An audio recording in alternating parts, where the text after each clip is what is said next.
Okay, we need to get through my Stuart Kim resignation story. Let's just do this. Okay, so I remember saying to Rodney around this time, I said, look, I have given 20 plus years of my friggin' life, my golden years, when I was in my prime, giving my bloody heart and soul to drama, my productions, my bloody teaching, I couldn't get over to LA for pilot season because I was bloody too busy teaching and producing my school musicals. And they were putting the bloody school on the map.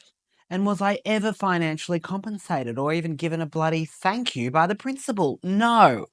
I did it for theatre. I did it for bloody the students' love. I did it for the accolades, the reviews that I'd write in the local paper. And I did it for drama. I bloody did it for drama. So when I did my original musical, Tracy, A Very Windy Christmas, about the Darwin cyclone Tracy disaster of 74, my joke with Rodney is that it's about Tracy from reception's flatulence problem. Only kidding. Oh, God. So, no, it was very much about Cyclone Tracy and how it tore that town of Darwin apart in 74.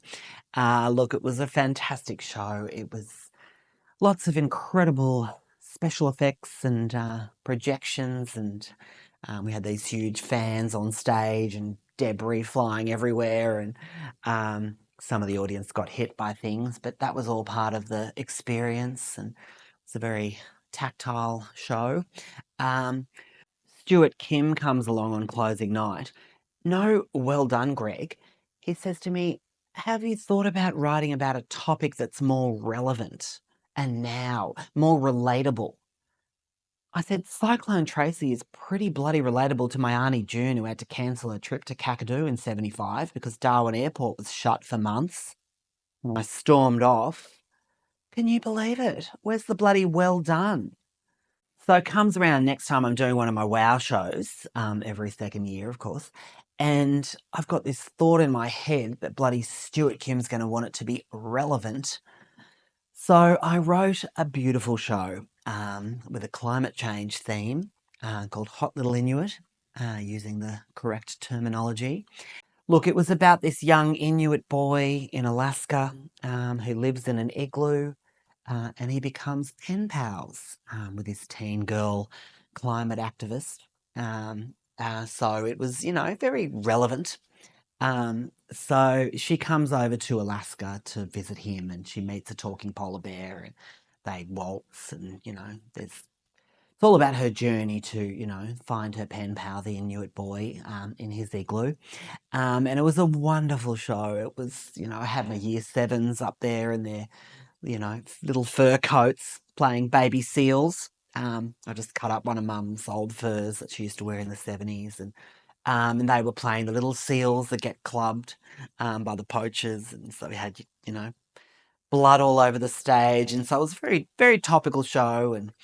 And anyway, so the clincher of the show was there was an actual igloo on stage. So when we finally get there, it's slowly been melting due to climate change. And I managed to source these beautiful big ice blocks, that we built on stage with the igloo. So it looked fantastic. So, there's this big reveal, the curtains come across, and there's my igloo.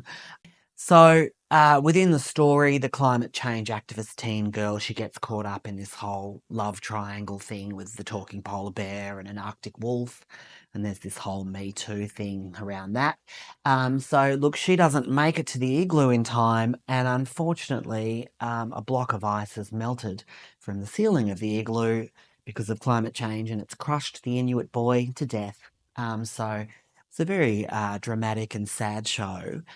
We obviously, had to use a paper mache boy for the skull crushing scene at the end, but so it was all very safe. However, in the tech run, what I discovered was the ice had really melted quite fast under the stage lights, and it had ended up damaging the floorboards in the hall quite badly. So I had to confess my sins to Stuart Kim. Um, he gets a quote, and it's 50 grand to repair the stage. And the school insurance doesn't cover it because it's teacher error. So he's absolutely screaming his head off at me.